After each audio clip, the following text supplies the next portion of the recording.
Today, we have a really fascinating topic. Yeah, we really do. It's something you have probably seen popping up all over your social media feeds lately, or maybe on job boards. Exactly. We are talking about AI training jobs. I've got a huge stack of sources in front of me today. Right. We have industry articles, tech blogs, Yeah. and even firsthand accounts from people actually doing this work right now. And our mission today is to figure out what this world actually looks like from the inside. I'm really glad we are digging into this. What is fascinating here is that so many people, maybe even you listening right now, are seeing these job postings everywhere. Yeah, the ads say things like, work from home, train AI, make great money. Right. But honestly, the average person is completely confused about what the work actually involves. That is the exact problem we want to solve today. You might see a job title like AI data trainer or prompt engineer. And you immediately think, well, I don't know how to code. I can't build a computer program. Exactly. Yeah. But going through these articles, the reality is completely different. So we're going to break it all down. Step by step. We will explain exactly what AI training is, Yeah. where to find legitimate jobs, what the pay actually looks like, and most importantly, how you can actually get hired. And we're going to keep it simple. It really is a completely new way of working. And looking at the data, it's a massive opportunity. Absolutely. It doesn't matter if you are a university student looking for part-time work, a parent staying at home, or a highly experienced professional. The industry just needs human input on a massive scale right now. So let's just start with the basics of what the work actually is. The tech world uses a lot of confusing language. Oh, definitely. A lot of jargon. One phrase that comes up constantly in our sources is training AI with human feedback. I know we hear that a lot, but in practical terms, why does a supercomputer need human feedback? Well, if we connect this to the bigger picture, think of an AI model like a very enthusiastic student. Okay, a student. Right. This student has read almost everything on the internet. But as we all know, the internet is full of bad information, jokes, and just opinions. Yeah, a lot of garbage out there. Exactly. So the AI doesn't automatically know what is true, what is helpful, or what is safe. It needs a human teacher to guide it. So the AI is smart, but it lacks common sense. It needs you to step in and tell it when it's doing a good job and when it's making a mistake. Exactly. Without humans checking its work, an AI can confidently just make things up. In the industry, they call this hallucinating. Hallucinating, so it just imagines things. Yeah, it might invent a fake historical event or give you a recipe that makes no sense. Or worse, it might say something toxic or dangerous. Wow. So human feedback is the guardrail. You are literally stopping the AI from learning bad habits. That makes the job sound a lot more approachable. Yeah. Now, looking at our notes, it seems like there are a few different types of tasks you could do. Yes, there are several different levels to this. The most common entry-level task mentioned in these articles is called data annotation. When I first read that, it sounded a bit like those security captchas you do online to prove you aren't a robot. Is that a fair comparison? That is actually a brilliant comparison. It's very much like a CAPTCHA, but you are getting paid for your time. Nice. Data annotation is basically labeling raw information so a computer can understand it. For example, you might look at a digital image of a city street. Okay. Your job would be to draw a digital box around every single car in that photo and another box around every stop sign. Right, so you are just teaching the computer's eyes what a car looks like in the real world. Precisely. And it's not just images, it scales up to text, too. You might read a short review of a restaurant and simply label it as positive, negative, or neutral. So it's just labeling raw data so the computer can understand it. You got it. You are giving the computer a map to understand human language and the physical world. Okay, that seems very straightforward. Yeah. But our sources mention another major task called evaluating AI answers. Yes, that is a huge part of the industry right now. It seems to pop up a lot on the job boards. How does this evaluation process actually work for the person sitting at their computer? This task requires a bit more active thought. Imagine you type a prompt or a question into a popular AI chatbot. Let's say you ask for an itinerary for a 3-day trip to Paris. Okay, a simple travel plan. Right. In an evaluation task, the AI will actually generate 2 completely different responses to that exact same prompt. So you have response A and response B sitting on your screen? Yes. And your job as the AI trainer is to read both of those responses very carefully. Then you have to compare them. Like spotting the differences. Exactly. You have to decide which itinerary is more helpful, which one is more accurate, and which one is safer. Maybe response A hallucinates a museum that doesn't exist, while response B gives great factual advice. So if we go back to the student analogy, it's like grading two different essays written by the same student and picking the winner. That is the perfect way to look at it. You are the teacher grading the essay, you pick the winner, and you usually have to write a short note explaining why it won. To teach it for next time. Right. That grade helps the AI learn how to write a better, more accurate essay the next time someone asks a similar question. Here is where the research gets really interesting to me. The last major category of work is called writing prompts for AI.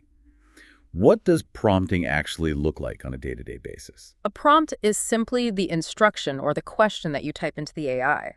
But in these specific jobs, you aren't just asking simple questions. You have to make it hard for them. Exactly. You have to write very specific, difficult prompts to test the AI's limits. You're trying to find out where the AI gets confused. There was a great example of this in one of the articles we read. It talked about a physics expert who took an AI training job. Oh, yeah, I remember the one. This physicist spent an entire afternoon writing undergraduate-level quantum mechanics problems. They were intentionally writing tough math questions to test if the AI could solve them and explain the math clearly to a student. That's a great example from the research. And it doesn't just have to be advanced math. What else could it be? Well, another example we saw was a trainer who wrote a prompt telling the AI to act like a stand-up comedian, but with the personality of a famous 19th century author. That sounds pretty funny. It is. They wanted to test how creative the AI could be and if it could hold that specific tone of voice without breaking character. So you are basically giving the AI instructions or questions to test how well it performs. You want to see where it succeeds and where it fails. Exactly. You are challenging the system so the engineers can see the weak spots and fix them. Okay, so if grading essays and testing the AI is the actual work, the next logical question is, where do you actually find these gigs? Right, the platforms. I want to shift over to the specific platforms that hire everyday people for this. Our sources mention several big names. Let's start with one of the most visible ones right now, Outlier. What kind of operation are they running? Outlier is a massive player in this space right now. According to the reports we have gathered, they focus heavily on reasoning tasks and evaluating those AI responses, just like the essay grading we talked about. And they are looking for a very wide mix of people, right? They really are. They want general workers who simply have excellent reading and writing skills. So no special degree needed. Not necessarily for their general pools. However, they also actively recruit experts in STEM fields, that is, science, technology, engineering, and math. If you have a background in biology or computer science, they have specific, highly paid tasks just for you. And from what the user reviews say, their application process involves doing paid trial tasks. You read their rulebook, do a few sample evaluations, and if your quality is good, you are in the system. It is very direct. You prove you can do the work, and they give you the work. Now, here is a platform from our research that operates a bit differently. It's called Mercor. What is their focus? Because it sounds like they aren't looking for general data labelers. You're right. They operate on a very different model. Mercor positions itself as a premium talent network. They are specifically hunting for highly educated professionals. Like who? We are talking about practicing doctors, corporate lawyers, and high-level financial analysts. That is fascinating. So how does a premium network like that handle applications? I imagine a lawyer isn't just filling out a standard web form. This is where it gets very futuristic. To apply, you do a 20-minute video interview. But you aren't talking to a human recruiter. Don't tell me. You are interviewed by an AI. The AI asks you dynamic, complex questions about your specific field of expertise to verify that you really know your subject matter. Wait, an AI is actually conducting the job interview for an AI company? Yes. That is wild. It's literally a machine deciding if you are smart enough to teach the machine. It sounds like science fiction, but it is happening right now. And our sources mention another platform called Micro that does the exact same thing. Oh, right. Micro. They connect global talent to big tech companies. They use an AI interviewer as well, and they actually gave her a name. Her name is Zara. Right. The articles mention Zara. And Micro is also looking for people with deep domain knowledge. If you are an expert in computer coding or medical research, you have to prove your deep knowledge to Zara to get the job. Exactly. But if talking to an AI interviewer sounds too intense, there are plenty of other platforms mentioned in the data.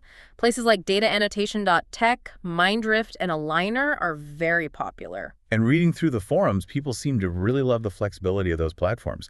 You log on when you want, you work for an hour, and you log off. Yes, great for flexible remote work. But the sources also highlight a major downside to this kind of remote gig work. Yes, and it's a very important reality check for anyone listening. The availability of projects on these platforms can go up and down dramatically. Feast or famine. Exactly. Sometimes your dashboard is full of tasks, and you can work 40 hours a week. Other times, the project ends, and your dashboard might be completely empty for a week or two while you wait for a new project to start. Which brings us to a very practical topic. Let's talk about pay and skills. If someone is dealing with inconsistent project availability, what does this actually mean for their wallet? Let's break down the numbers. What are the hourly pay ranges based on the data we have? The pay scale varies widely, and it entirely depends on the complexity of the task you are doing. For the basic data annotation we talked about. Like drawing boxes around cars. Right. For tagging text or drawing boxes, the pay generally ranges from $8 to $25 an hour. That is a solid starting point for flexible remote work. But what if you move past drawing boxes? What does the next tier look like? If you move up to general AI training tasks like writing prompts or evaluating and grading those AI essays, the pay bumps up significantly. According to the current job postings, you can expect to make between $20 and $50 an hour for that kind of work. Wow, up to $50. And what about the doctors and lawyers talking to Zara, the AI? Those specialized experts command a massive premium because they are providing highly technical data that the AI desperately needs. They can earn $50, $100, or even more than $150 an hour. That is serious money. Yeah. But I want to circle back to the skills needed because this is where I think the biggest misconception lies. I agree completely. A lot of people listening probably still assume you need to be a computer programmer to do this work. It is the most common myth in this whole industry, let's be clear. Knowing how to code is definitely a great skill, and there is a lot of high-paying work for programmers. But it's not the only way in. Not at all. For the vast majority of these AI training jobs, the companies aren't looking for coders. They are actually looking for strong writing skills, solid problem-solving abilities, good logic, and basic math. Writing skills. I think we really need to emphasize that. Why does clear English communication matter so much for a job in the computer science field? This is a crucial point to understand. If we connect this back to how the AI actually learns, it is mimicking you. Okay, making a copy of how we think. Yes. When you evaluate those two AI essays and you pick a winner, you have to write a paragraph explaining why it won. You have to justify your grade. Right. You might write something like, response A is better because it organized the itinerary by neighborhood, which saves travel time. Exactly. And the AI engineers feed your written explanation directly into the training model. The AI learns how to reason by reading your words. So if I write a bad explanation, The AI learns bad habits. If you write vague, confusing instructions, or if you use poor grammar and jump around from thought to thought, the AI learns those flaws from you. Clear, structured, logical writing is truly the most valuable skill you can bring to this industry. that makes perfect sense. The human's thought process is the template for the machine. Okay, so for the listener who is thinking, I have good logic, I can write clearly, I want to try this. Let's talk about how to start. Yes, let's get into the practical steps. How do you actually get hired? From reading the user guides and forum advice in our sources, there seems to be a clear path to starting this work. Step 1 is simply finding the right platforms. And the best strategy here, based on the feast or famine dynamic we discussed earlier, is to cast a wide net. Don't just apply to one platform and wait. Apply to a few of them. Apply to 3, 4, maybe even 6 different platforms. If Outlier is quiet this week, data annotation might have a massive project waiting for you. But wait, before anyone starts searching for these companies, we need to issue a very clear warning that showed up multiple times in our research. Yes, please listen to this part carefully. The gig economy is unfortunately full of scams. Legitimate AI training companies will never, ever ask you to pay them money. They will not ask you to buy a special training course. They will not ask you to pay for a background check, and they will not ask for an upfront deposit. So if they ask for money, just run. If a website asks for your credit card to secure a job, walk away immediately. It is a scam. That is a great rule of thumb. The money should only flow toward you, never away from you. So, assuming you find a legitimate platform, the next hurdle, is the screening test. Yes, the tests. A lot of actual workers on the forums talked about how nervous they get during these tests. What is the best way to approach them? My biggest piece of advice is to treat these screening tests like an open book exam. When you start the test, the platform will usually provide a document full of project guidelines. It is essentially a rule book. You need to read those guidelines very, very slowly. So no skimming allowed. Absolutely no skimming. This is a trap a lot of smart people fall into. The companies are usually not testing to see if you are a creative genius. They are testing to see if you can follow a strict set of instructions reliably. Consistency is key. Right. If the rulebook says, always check facts using a search engine, and you try to guess the answer from memory, you will fail the test. Read carefully and follow the rules exactly as written. That is super helpful. And our sources mention that some platforms actually try to help you out before the test begins. Places like HackerRank, which is a testing environment some of these companies use, give you a short familiarization period. Yes, usually it's a 5-minute window before the timer actually starts. Take advantage of that time. What should you do in those 5 minutes? Don't rush into answering. Look around the screen, understand where the submit buttons are, see how the text boxes work.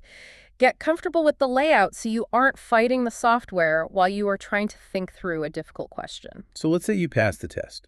You're in. What does the beginning of your AI training career look like? The forum suggests that you shouldn't expect the highest paying tasks on day one. That is right. When you first get accepted onto a platform, your dashboard might only show small...